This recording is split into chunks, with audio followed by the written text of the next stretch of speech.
The risk of cancer for firefighters is 250% higher than for non-firefighters. Emergency medical service personnel report suicidal thoughts at a rate 10 times greater than the national average. The average life expectancy for law enforcement officers is 57 compared to 79 years of age for civilians. And 70% of the U.S. Fire Service is volunteer. We're fortunate today to have Rhonda Kelly, who is the founder and CEO, or was the founder and CEO of Responder Strong, and now the executive director of the All Clear Foundation, who we're going to learn more about Rhonda. We're going to learn about how to address and how the All Clear Foundation is already addressing many of these issues. And as you say on the website, how we can help folks succeed, thrive, and matter through All Clear. So Rhonda, thanks so much. It's good to see you in person and meet you in person. Or Kevin, thank virtually, I you. guess. Yeah, there we go. Virtually in person. Thank you. It's a pleasure to be here. Awesome. Cool. Yeah, we touched base. I was just looking a month or two ago, which was awesome. Really appreciate you responding when I reached out. That's, kind of the shift in the podcast. We were people, process, progress, very kind of process, program management, incident management focus. Still have some of that, but really wanting to give back in the areas I know I spent time and you spent a lot of time in, which we'll hear about because it's critically important. Kind of like discussion. I had a discussion with a good buddy of mine about substance abuse, and we talked about that, I think, a little bit before. I'm sure we'll touch on Right. that today. But Rhonda, let's let the folks know about you. Your background from our call is very interesting, even before the fire service and before public safety. So let us know where you grew up and what led you to. Let's get to the kind of start the get to the Responder Strong. Oh, fantastic. Grew up in Michigan and Virginia. Got an undergraduate in physics, was working on a master's degree in physical oceanography when I got some opportunities that just I couldn't pass up to travel. So I spent the better part of my 20s living out of a backpack, traveling around the world, working on research ships. The last 4 years I spent working on icebreakers for the U.S. Antarctic program. Wow. Loved it. Those were research platforms, and everybody was obligated to wear many hats. Two of the additional hats I picked up were expanded practice EMT and hazardous materials technician. So I really developed a taste for emergency response work. And as I was closing in on 30 and thinking it was time to get my adult job, I landed in Colorado, was volunteering for a rural ambulance service, working for an urban ambulance service, and shadowing PAs and RNs in the ER, thinking that I wanted to be a PA or a nurse. I continued to see firefighter paramedics come in and just thought that looks like too much fun. I like the teamwork. I like the unusual schedules, the camaraderie, the wearing multiple hats again, and service to the community. So I jumped ship again, became a firefighter paramedic in Aurora, Colorado for 17 years. Wow. Picked up my RN on the side. So I was working part time as an ER and psych ER nurse in Denver. And about 10 or 11 years into my career, really began to notice the changes in myself, the changes in my coworkers, Mm. not just on the fire department, but in EMS, dispatch, law enforcement, and really started to recognize that our professions really didn't prepare us for what's arguably the single greatest exposure over any of our careers. Mm. And that's the exposure to the intense trauma and suffering of others in the complete absence of any preparation how to deal Yeah. with that, and Yep. being embedded in a culture that tells us any mental or emotional impact from the job is a sign of weakness. And really realizing we were setting ourselves up for the catastrophic statistics, the ones you just mentioned. But back in 2011, 2012, we were aware that suicide was one of our leading occupational killers. We Mm. just weren't doing anything effective about it. And in 20, gosh, now 2016, I was given the option to create an organization called Responder Strong, a mental health initiative that is targeting emergency responders and their family members to improve their access to appropriate, culturally competent, and trauma-informed mental health resources. Was given the opportunity to found that at the National Mental Health Innovation Center, which was housed in the University of Colorado's medical school. They Okay. had reached out and asked, what do you need? We want to help firefighters. And my response was, we need to stop working in isolation. Not only the silos of our agencies, whether it's Right. career or volunteer, but the isolation of our branches. That Mm. it's not just firefighters struggling from this, it's that broader emergency responder umbrella.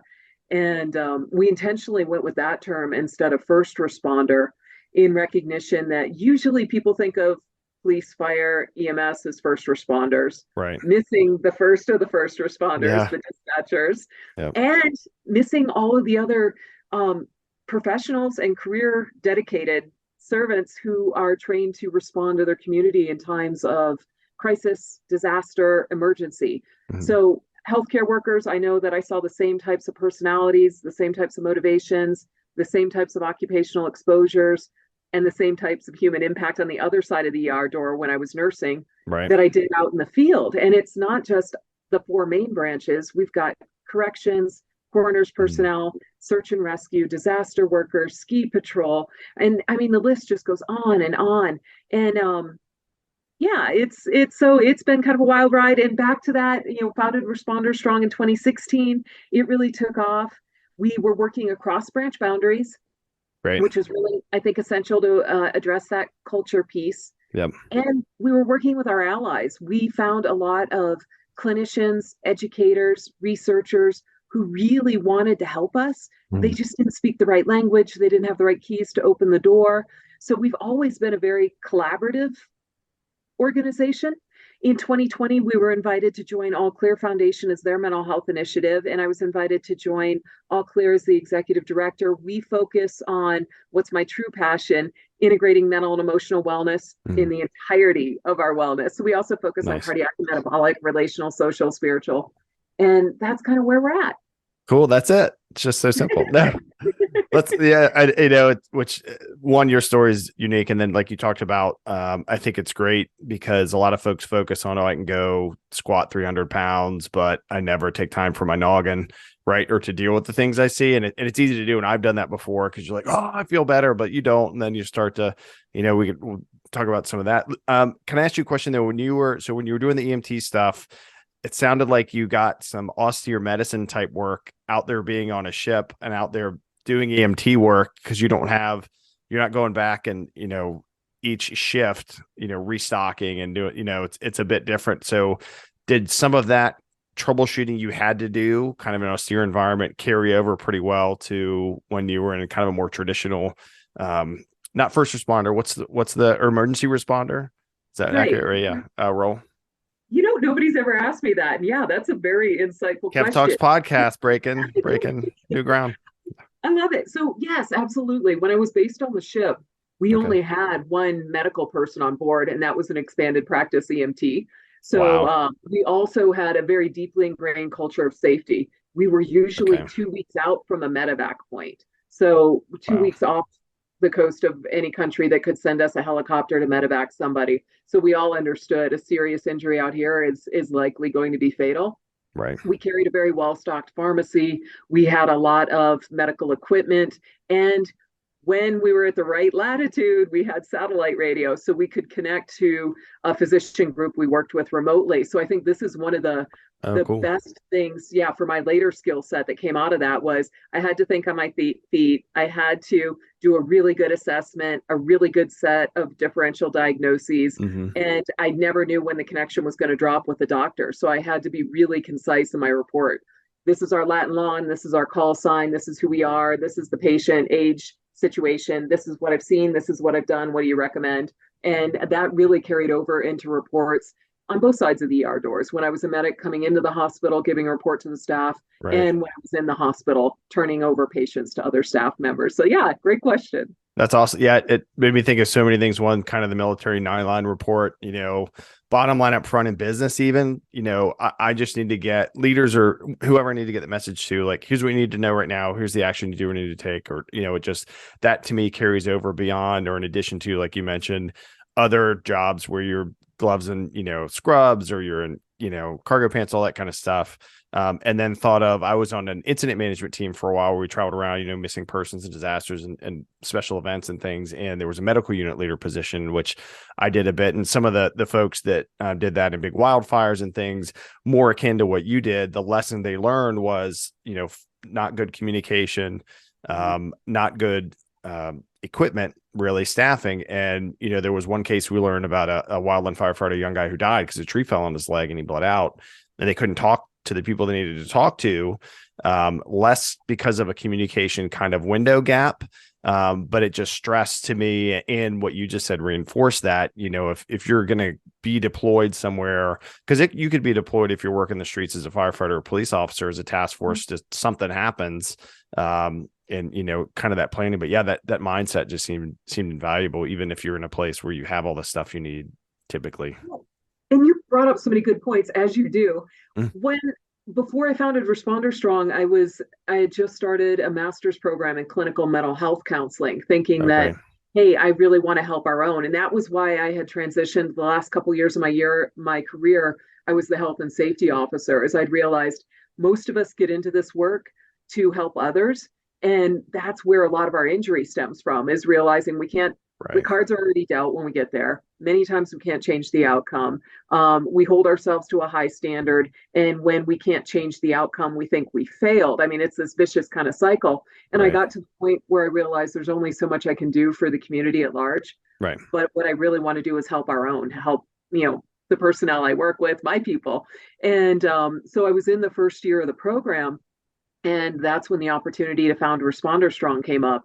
And I Okay. realized my passion is really what you just spoke to. Is I really, really appreciate the people who sit in the chair and counsel one-on-one. We need them desperately. Mm-hmm. But I want to work at the systems level. I want to find those communication flaws. I want All to right. find the networking flaws. And that's really informed a lot of our development as Responder Strong, and later as All Clear Foundation, is realizing there are a lot of really good resources out there that are difficult to find. So we've Right. really been focused on developing strategic partnerships, finding people who are doing good work in these various domains, and building a more easily accessible and navigable network. Because none of us reach out until we're in Hmm. crisis. Right. And at that point, Siri and Google aren't really going to point us in the right direction. It's like, how can we empower people to take proactive action Sure. constructively?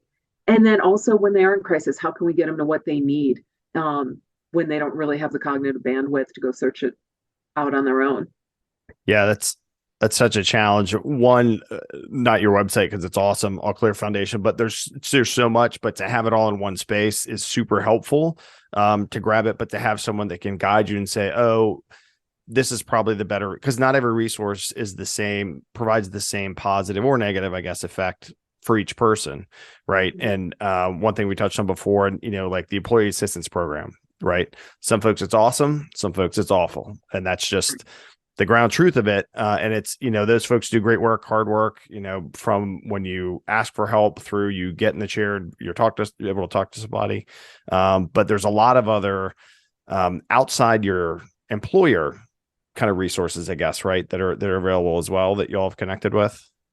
Absolutely. And one of the tenets of our development has been that we recognize there's usually three main barriers to emergency responders reaching out for effective help. Okay. One is stigma, the cultural and the internal. So we do a lot to normalize what are stress reactions. And you mentioned the military earlier.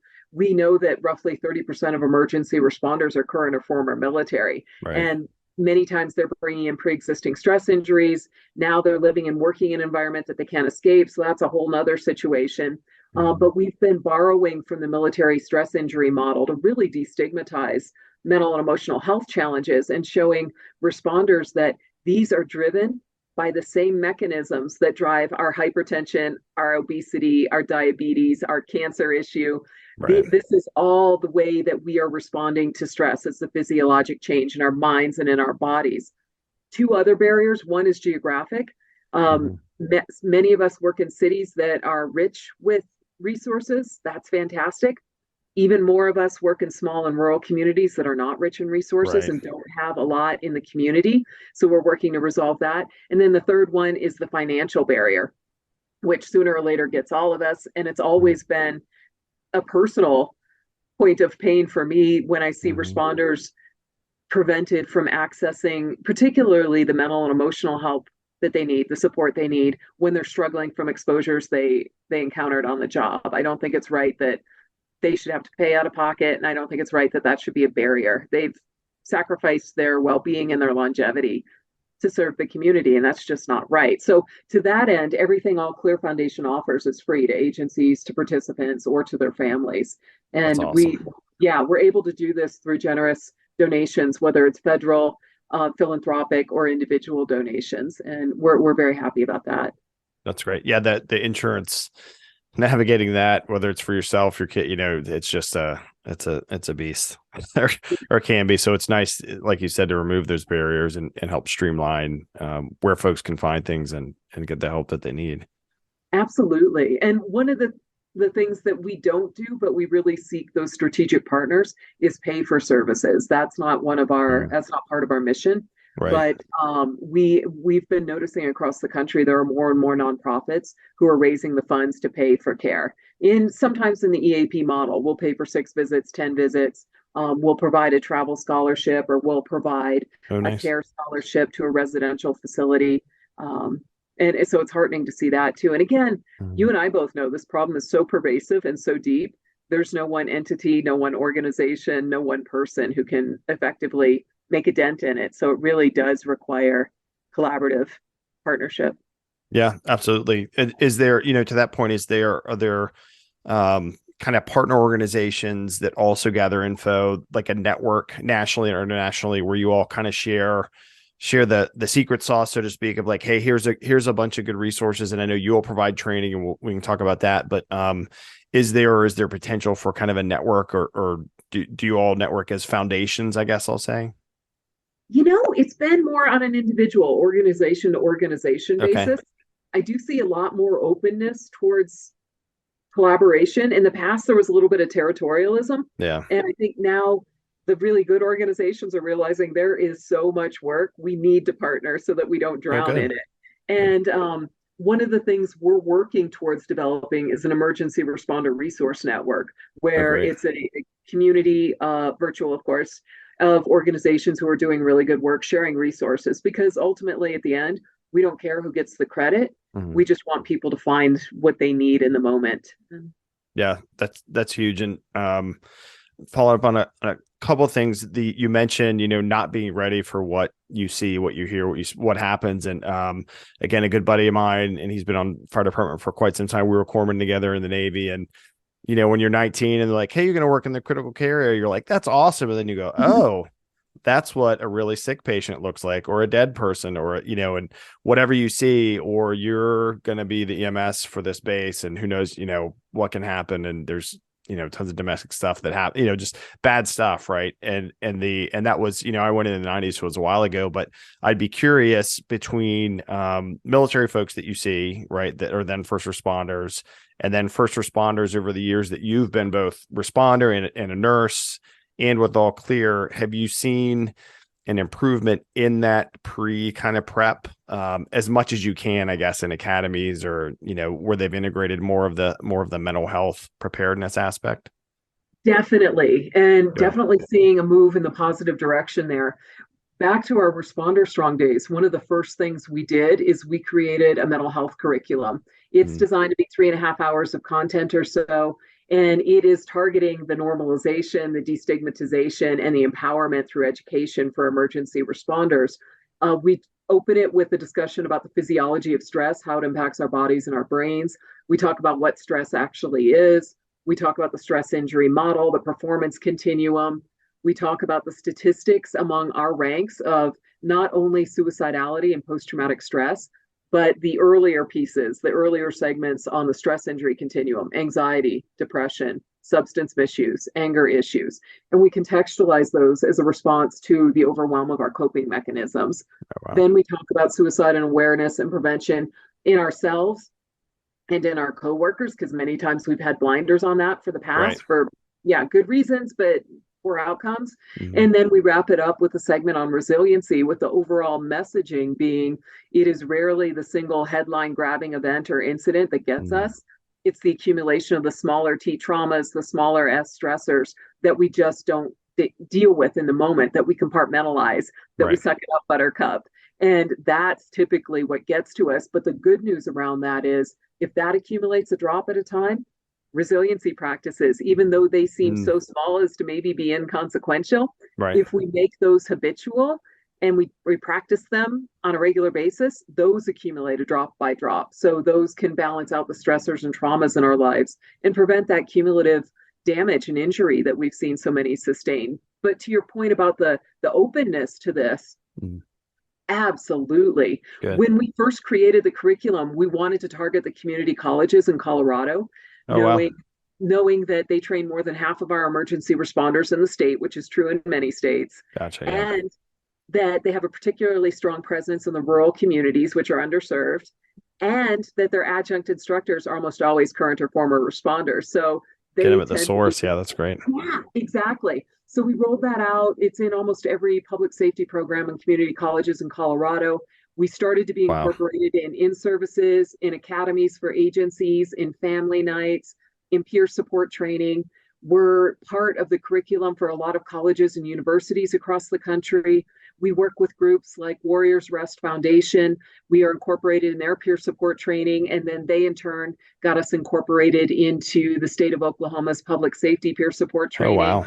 Yeah, we've been involved in some nursing programs, and when we originally created it, we thought we have to catch the people when they're coming into the profession Hmm. because that's the biggest bang for our buck. Teach them that the most likely injury you're going to sustain is a stress injury, and this is what it is, and this is how to prevent it. Right. That's fantastic. But we found that the seasoned responders, especially those with military backgrounds, were just grabbing onto it. Like, I Oh, wish good. somebody had taught me this. Right. And this is empowering me now that I understand, and I don't feel like I'm in a shame spiral because this is just alcoholism or just anxiety. Yep. This is an outcome from my coping mechanisms being overwhelmed, and now I know what to do about it. So what we've seen over the past 3 years in particular is, I think, collectively, COVID, the social unrest, the Right. financial upset, inflation, the things that are happening on the global level have pushed us all to the point where we've realized there is everything's crazy. Yeah. If you're not feeling it, you're not paying attention, Hmm. and that there's no shame in this. This is something we can prevent. So I'm seeing that there's a lot more receptivity and openness to this, both proactively and reactively, to help people heal. Good. Yeah. It's almost like the after action of anything bad that happens, or war, or right, medicine gets better, we have lessons learned. And from honestly, from your time and as an incident manager, we read after action reports, right? So from like reading about the Aurora, right, shooting, and reading about other things, there's always lessons learned. And so from COVID, of hey, we're disconnected and that's a problem for a lot of people, and all this stuff's happening that hasn't happened right for a while all at the same time or ever, and and it just bombards you constantly, especially if you're always checking the news and your feeds and likes and all this kind of stuff. And yeah, that's it's great that the change happened. It just stinks, right? Because that's another thing you learn if you're in healthcare or public safety or public health, is the mental health system's been a mess for quite some time. It just took this global pandemic and this global disagreements from all different sides and political barrages and all the other stressors of life to bubble it up again. But hopefully it sticks a little bit more because there's more exposure, it seems. Yep. That's, I guess, a plus with the internet and news being everywhere or information sharing like instantly.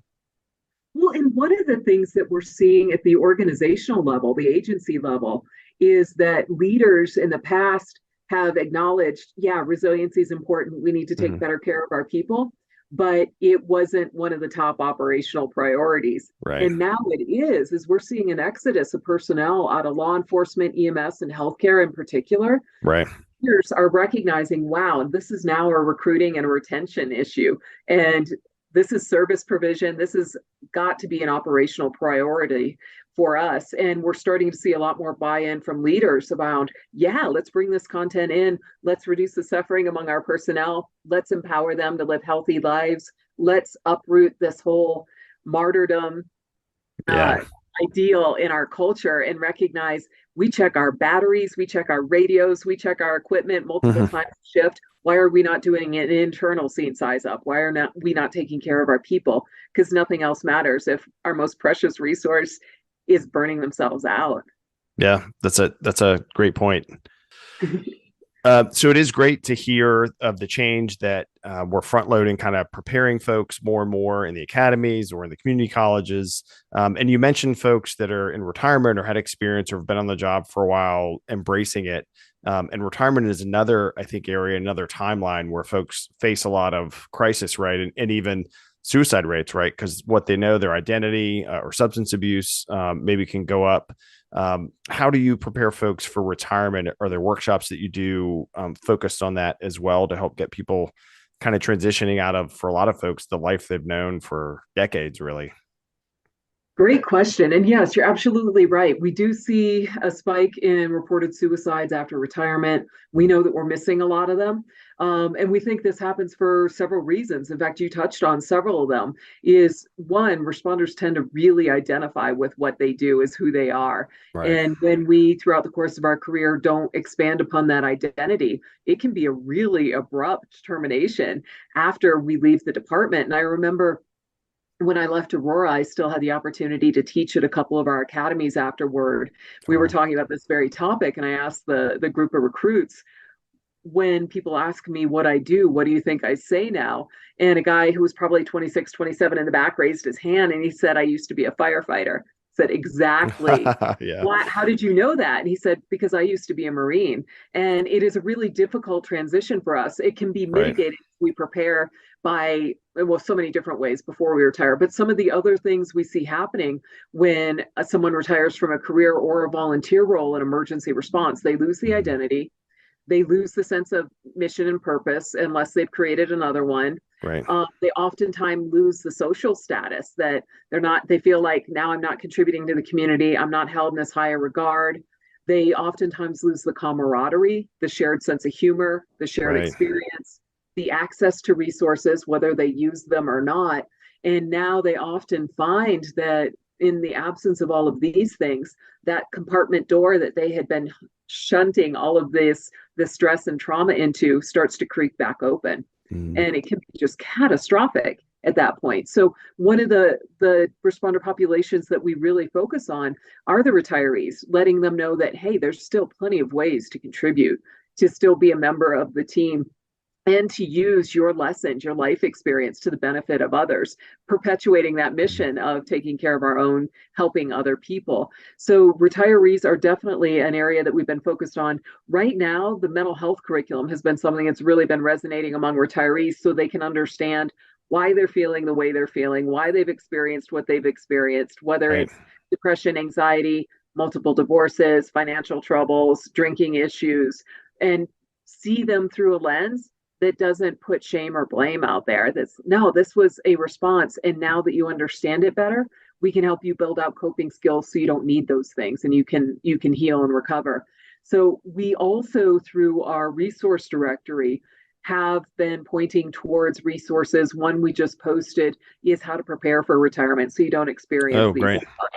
So again, we're balancing out when we're looking at the stress injury model, the green, yellow, orange, Mm. and red zone. We have a lot of responders in the orange and red zone, and they Right. need to be our priority. But the biggest bang for our buck is teaching people in the green zone how to stay in the green zone. That if you transition to yellow, where you're starting to react, how do you recover and bring yourself back? Yeah, that's tough when you're kind of peg the needle.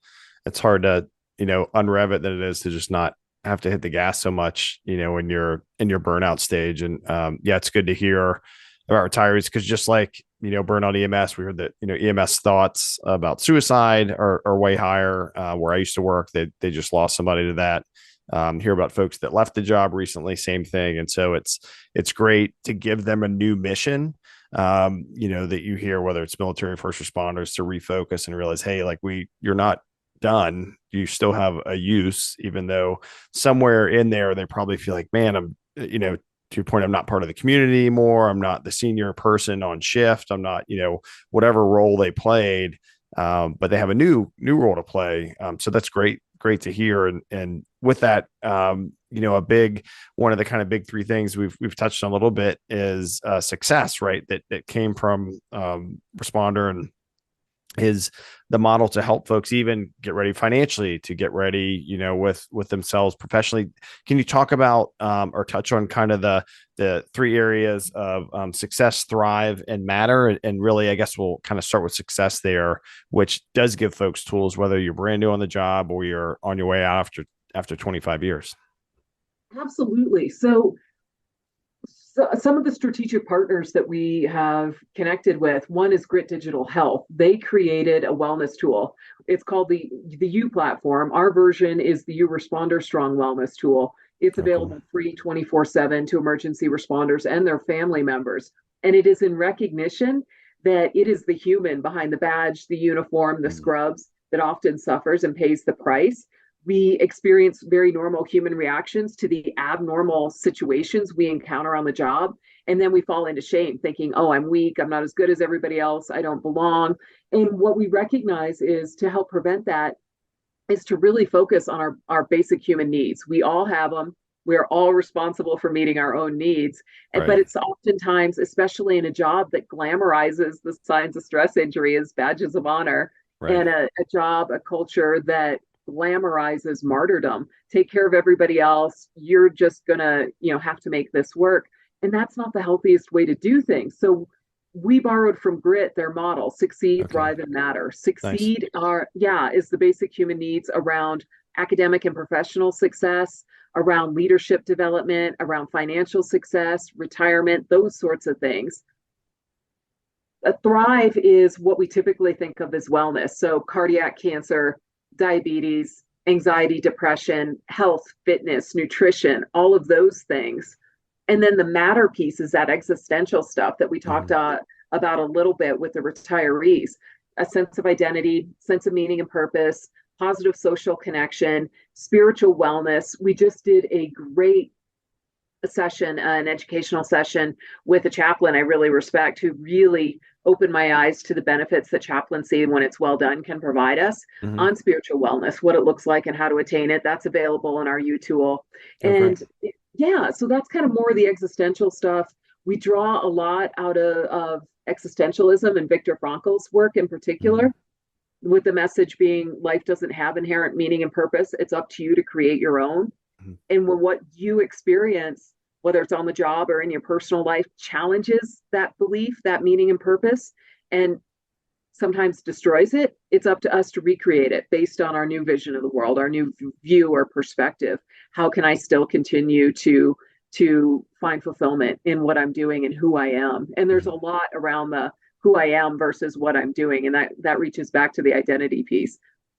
Yeah, in the so I read just this year, which I wish I would have read it earlier, but Man's Search for Meaning, which is when anyone's like, "What's the book that impacted you?" Like that's always it, right? And it Exactly. used to be The Killer Angels, which is about the Battle of Gettysburg because it was a pre-read, and it's got like great leadership lessons. But yeah, there's so much, and I should read more of his books. That one just stuck so much because both the quote that you said, and then just getting in your own wellness, particularly mental and spiritual, is realizing like some of these thoughts that you might have, whether you're new and you had a bad call or you're getting ready to retire and you think, oh, I'm out of the loop.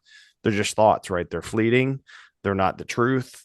These physical feelings you might have. And this is for me, having some anxiety and having some panic sometimes and then working through it and feeling like I'm in the lowest point possible.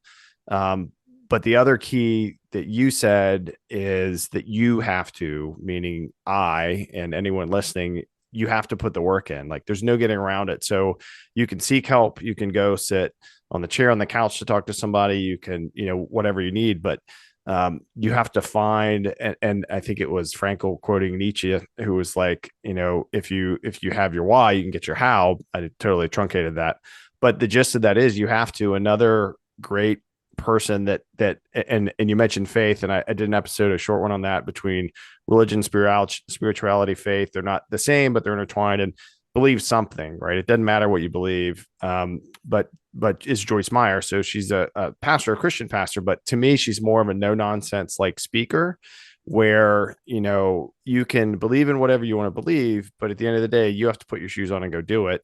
And if you have that anxiety, if you have that nervousness, if you're not sure, then why can't you just do it afraid? Which, when you could kind of keep those things and build them up as part of that thrive, that who I am, that yes, I can get through this. It makes a huge difference. And all those things together with regular physical fitness, right? I think, folks have realized, particularly in police and fire, there was the old, I'm going to lift as much weight as I can because that's what I needed to do. And then realize you last 2 minutes with an air tank on because you're huge, but you have no cardio. And then it got better. And So it seems like that's also more rounded is the physical training itself is, it's much more functional focused and has been probably for a little bit. Is that accurate? Yeah, absolutely. Okay. I think this has been one of the big messages that we push out through All Clear Foundation is relational health, social health, spiritual health, Mm, mental and emotional, physical, cardiac, metabolic, it is all intertwined.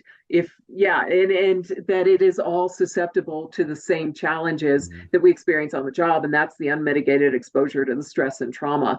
But when we understand that, we can do something about it. And it's really a message of hope. And back to your point about suicidality, the last thing somebody loses before making the choice to end their own life is often hope. They feel like mm. this is the way it is. It's always going to hurt this bad. It's never going to change. And in that deeply stressed state of mind, they can't see potential.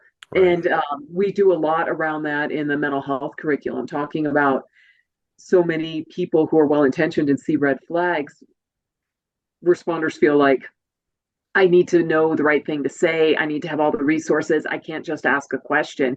Right. And really, in that moment of suicidal ideation, just being present. You don't have to have the answers, but don't be afraid to reach out to somebody because Mhm. that isolation, that perceived shunning, robs them of that hope. It takes just a tiny glimmer of connection to That's, rekindle hope. that's a great point because even first responder or not, I think a lot of folks are, you pause when you could see someone standing there crying outside the grocery store, and most folks pause to say, hey, do you need some help? Are you okay? Mm-hmm. Right. Let alone someone that's, oh, they're fine. They'll just tough it out. They always, get through it or something like that, which is unfortunate. Cause yeah, that one word, one just checking could be like, oh, someone did check. Because, in that darkest of times, like you say, they're not thinking about how do I get out of this? I'm going to go ask this person. And I think that's what you see too afterwards is why didn't they ask for help? But I think we know the answer because they weren't in a place to ask for it.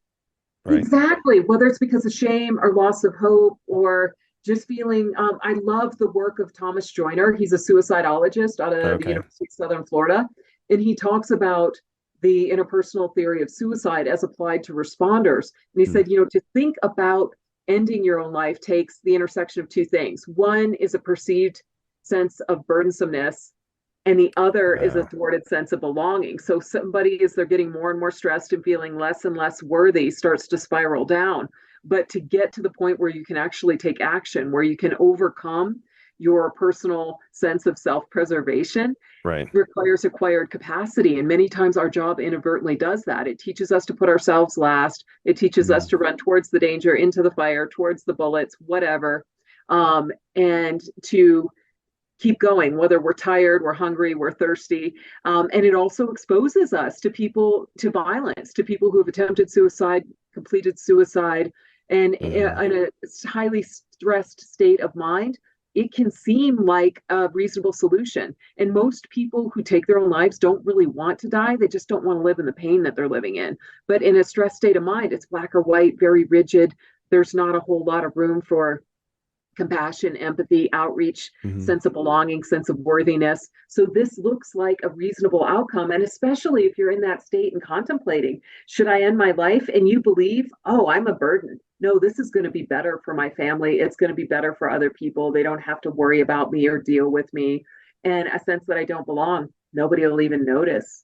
And I hear so many people in the wake, the aftermath of completed suicide saying it was selfish. Like, no, it was desperate. And Yeah. yeah, Which is hard because it's hard not to be mad at the person, right? Because of what's left in the wake. And I think that's a consideration or hopefully is, of it's not just it's desperate, and hearing that and they're in the worst place they could be, not thinking about what are solutions I can get. But knowing too, and this is from, I read a book, Mindfulness for Warriors, and the author's Kim Colgrove, her husband committed suicide, and talking about the ripple effect, right? So, and in other things, where one person can do that, and of course, the ripple effect that happens to the whole family, the guilt, all that, but then other folks that then are affected and think, oh, maybe that's my solution. So not just the impact that I lost somebody I love, but that somebody else may think, oh, that's a viable solution for me now. Oh, exactly. But to your point, the individual at that state, and this is one of the best descriptions I've heard of that state, is that a healthy mind doesn't contemplate self-destruction. By the Mm, time somebody is thinking about and has a plan and has the means to take their own life, they are suffering so deeply that it oftentimes they can't project, they can't see the repercussions of their action. They're suffering, they think they're a burden, they think they don't belong, and that does seem like a reasonable choice. They're not seeing all of those sequelae that come out of it. it's out there. Yeah, Well, yeah, for folks that are watching or listening, if you're having tough, you're not a burden.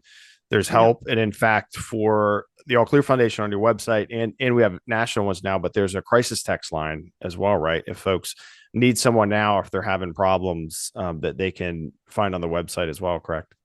Absolutely. So back in 2016, we were looking for a partnership that would help us extend culturally competent crisis supports to emergency responders. You know, we recognize suicidality isn't the only crisis. There are lots Right. of crises that come before that and are definitely worthy of the call.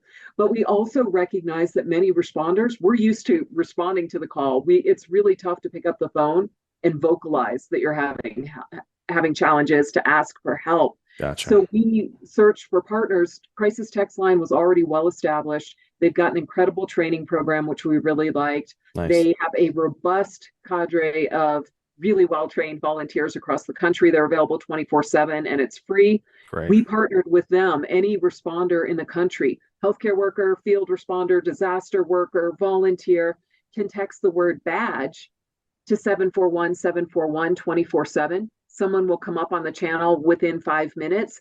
You can text. What we're finding is we're all accustomed to texting. We Mm-hmm. tend to not beat around the bush. We know we got that 140 characters. Let's All say right. it. Let's get right to the point. Yeah. You don't hem and haw like you would when you were speaking. You can yell, scream, cry, throw things, and nobody on the other end of the text knows. So you get a lot more anonymity, confidentiality, and privacy. Oh And we're yeah. just really impressed with the system. We've gotten so many reports from responders who utilized it saying, wow, that I texted in 7 different times before I was convinced that I was really worthy of seeking help for these. It wasn't that I was being weak. I was really struggling and it was normal. Yeah. So yeah, we're really proud of that connection That's and good. the work they do. That's amazing too to get. It stinks to get the response, but it's great to get the response. You know what I mean? That good that it made the difference. But before we get to that point, before someone gets to that point, you mentioned the mindfulness and things like that. What kind of practices do you all help facilitate or align people to help folks kind of self-regulate, to learn how to kind of calm themselves or deal with thoughts or get them out? What are the kind of modalities that you all advocate for and connect people with? Great question. So I talked about our mental health curriculum. Mhm. We are just revamping the whole presentation that goes with that. And we've had a lot of requests. In the past, we only wanted our mental health curriculum delivered in a live format so Okay. that whether it's remote or in person, that there was an opportunity to engage and really empower the participants. We're Great. recognizing now if we want to have the reach that we want to have, we have to move beyond the train the trainer to provide the content itself through learning management systems and other platforms, including our Oh, great. Strong Wellness tool. So that content has a resiliency module at the end that is also going to be available next month on its own, that talks about all of the different things that the resiliency umbrella encompasses. So we talk about time in nature, which has been proven to help rebalance the nervous system. We know one of the big challenges responders face is that their sympathetic nervous system is in overdrive and they're having a stress hormone response. Cortisol in particular Mm, is elevated chronically, and that causes a lot of challenges in the body and in the brain. So in order to better regulate that, time in nature, 20 minutes a day has been shown to be very restorative. A nice. variety of breathing practices, particularly breath work in which the exhale is prolonged, Mhm. trigger the vagus nerve and the parasympathetic nervous system. So to bring us back in balance, there's tons of other researchers out there. Andrew Huberman is a big one. His physiologic Oh yeah. sigh, which you and I were probably taught in Fire Academy as skip breathing. So it's Hmm. an inhale through the nose, a second inhale through the nose on top of it, and then a slow exhale through your mouth to conserve air when you're trapped and your SCBA is low. Right. Well, it turns out what that does is it really brings your sympathetic nervous system down and brings your parasympathetic nervous system into dominance, decreasing your metabolic demand for oxygen. So that's an amazing way Yeah. to balance. Other things we talk about, mindfulness practices like yoga and meditation. There's a reason those have been recommended for thousands of years. Right. They help center us, they help calm us, and they help give us perspective. There are journals. Journaling is fantastic. Bullet point journaling is a great thing. And Nice. even just writing a to-do list before we go to bed for those of us like me whose Right. mind keeps spinning and keeps waking me up in the middle of the night with all the things I forgot to do. Right. Just writing those down before bed is a mindfulness practice in its own and can help us relax and fall into a deep sleep. Sleep hygiene, physical fitness, positive social connection. There are so many different things that fall under the umbrella of resilience that it's easy to integrate them into our day when we make a practice of them. And then the big question we get from a lot of participants in that program is, well, what's the best resiliency Right. practice? What's going to work now and fast? Right, exactly. We tell them the best is the one that you'll do. Right. That's a good because point. it really is a practice, a habit. Yeah. To your point, Huberman Lab, no association, but I'll plug him here all day. And he's done a series, right? Sleep, mindfulness, all that kind of stuff. And, sometimes it gets heavy in the science, but to your point, and you'll also, when you start to take, I think I really like the thought of you have to put a vested interest in yourself, right? And when you start to look at that, and I did that this summer big time, you find the patterns just like you talked about. The yoga's everywhere. The Body Keeps the Score, which is a book about trauma, right? Mm-hmm. Yoga's all over it. And it's amazing. Plus, for if you're doing that functional exercise we talked about earlier, throw a yoga day in there, you also feel a lot better because you're less sore and stuff. What were you going to say? Oh, I was going to say, and one of the great things about it is you don't have to put on the stretchy pants and do a full hour of yoga. Right. One of the things we see with that chronic activation of the sympathetic nervous system and the elevation of stress hormones is that the body's trying to go to fight or flight. So muscle tension increases. And we know we all have our area, whether it's the neck, the shoulders, the hips, the low back, whatever, where we tend to store that tension. So the body keeps the score. Right. Many times responders have this tight muscle tension and they don't understand where it's coming from. So just stretching the areas on a regular basis to keep that tension from accumulating can not only help decrease the stress response, but it can help increase and improve sleep. Because we've got this constant feedback cycle going where if our muscles are tight, they're sending a signal to our brain that there must be danger. So our brain's ramping up the nervous system to respond to this danger or to find this danger. And when we relax those muscles, it sends calming signals to the brain to say, hey, everything's okay. And then the brain can start to ramp down. So again, it goes back to that everything's connected messaging. Yeah. And which is, another, if folks can get massages also awesome. And that, there's so much about this. We'll probably talk about just that, right, for hours, but the benefits of massage, and particularly there's some folks that specialize in kind of post-traumatic massage, right? Because if you're, say you were in a collapse and you were stuck, you don't want to be touched, but it's both in relaxing your muscles and this feeling of safety, is a huge benefit. And I think the combination is a great statement. It's the stuff that you're going to do that's going to make the difference. And it could be like all of those things, right? So you get your morning exercise, you do some mindfulness, you walk outside, right? Because nature can be a challenge, right? Depending on if you're in New York City or, out in a rural area, but there's nature somewhere, right? Exactly. And maybe nature's not everyone's thing. If you live in the heart of New York City and you can't get to a park, maybe there's something else that's good for you. Right. And mindfulness doesn't have to be require a special outfit or a special dedication of time. Just injecting mindfulness into the things we do every day can be really restorative. Like grabbing our cup of coffee and instead of rushing off to work or to shift or wherever, just taking a few sips and really tasting it, smelling it, feeling the warmth. That's mindfulness. Right.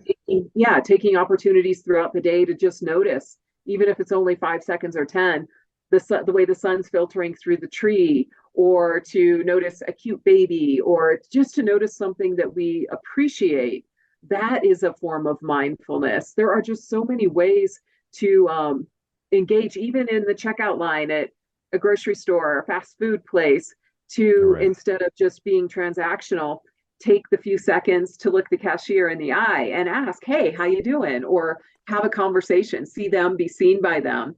That is it. That's a That good fills a point. Yeah. basic human need. Yeah. Yeah, and kind of yeah, which most of society seems to be challenged with not looking at your phone when you're waiting, right? Like on Right. purpose, don't look at your phone. Put it in your back pocket and just look around, which is good situational awareness anyway, which first responders, emergency responders should appreciate. Like, you know what I mean? Exactly. Looking around But at do it those with the kind of things. intention to connect, not to be on guard and Mm. hypervigilant. Yeah, that's a good point. And that's hard to do, right? Of scene safety, survey the scene, right? If you take any certification test, you fail if you don't say that. Scene safety BSI magic Yes, I. things. And so you're taught, oh, there's no danger here, and then to shut that off is very hard to do. um, I remember going on a hike and I had like a tourniquet and a K-bar with me, and it was a picture of my friend, so he's like, dude, where are you going? And I was like, I was just in, my parents' neighborhood at the lake, or I wasn't like in the woods in a hike in the mountains like where I live, which would make more sense. But it was like, yeah, I probably don't need all this gear. It's just and I wasn't, the super tactical guy either. It's just knowing like, hey, these things are important generally, but maybe not when you're just walking in the neighborhood. But yeah. Exactly. Yeah. Yeah. Well, and that's one of the big things is we're taught all of these great skills and Mhm. rewarded for them on the job, but we're never taught to turn them off when we go home and Right. to Right. recognize that these skills don't necessarily translate so well into the rest of life. And yeah. Yeah. For another big area to touch on that you mentioned, it is huge for all first responders, particularly for the fire service and well, I guess whoever's doing shift work, right, is sleep, right? It's hard to get when you're on duty, of course, because you get woken up in the middle of the night or whenever. Have you found the kind of industry standard of that cognitive behavioral therapy for insomnia to be helpful, or do you scale kind of just a basic sleep hygiene, or what have you found to be the most helpful for getting first responders to improve their sleep, I guess, is kind of the long way to get to that. Well, I think that's an individual answer. It goes back to the resiliency practices. It's whether people will do it. So, CBTI, cognitive behavioral therapy for insomnia, is Mm, covered by a lot of insurance companies. There's a ton of data that backs it.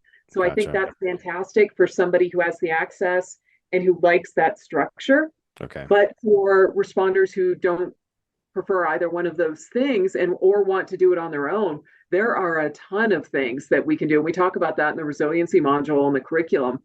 Things like making sure you have a good sleeping environment, that it's cool. Between 65 and 68 degrees is ideal. Making sure that room is dark, whether you need room darkening blinds, you're sleeping in a basement, or you got the fancy little Oh yeah. eyeglass. We are all trained, however we operate in the emergency response world, to look for two signals to tell us that we need to react. One is audible and one is visual. Mm, So any light during the night, our eyelids aren't blackening. They're not room right. darkening. If somebody flips on the light switch in the room you're in, you can see the light even though your eyes are closed. Right. So our brains are watching for light. So take any light stimuli away and that'll help us calm down. Same thing with the noise, whether it's a white noise machine, just a super quiet place, earplugs, whatever, making sure we're in a quiet environment. And Right. so many responders will tell me, well, I don't want to wear earplugs because I need to hear my alarm. There's so Mm. many watches that have haptics now that'll vibrate so you'll Oh feel it. right. Yeah. So to take that worry away. So you've created an environment that's cool, that's dark, that is quiet. That's huge. But the prep work before bed, alcohol within about 2, 3 hours going to bed, it's going to disrupt your sleep. It's Right. really going to hit the recovery portion of the REM sleep. Try to not testifying or a testimonial for day drinking, but try to not to drink right up until you go to Late. bed.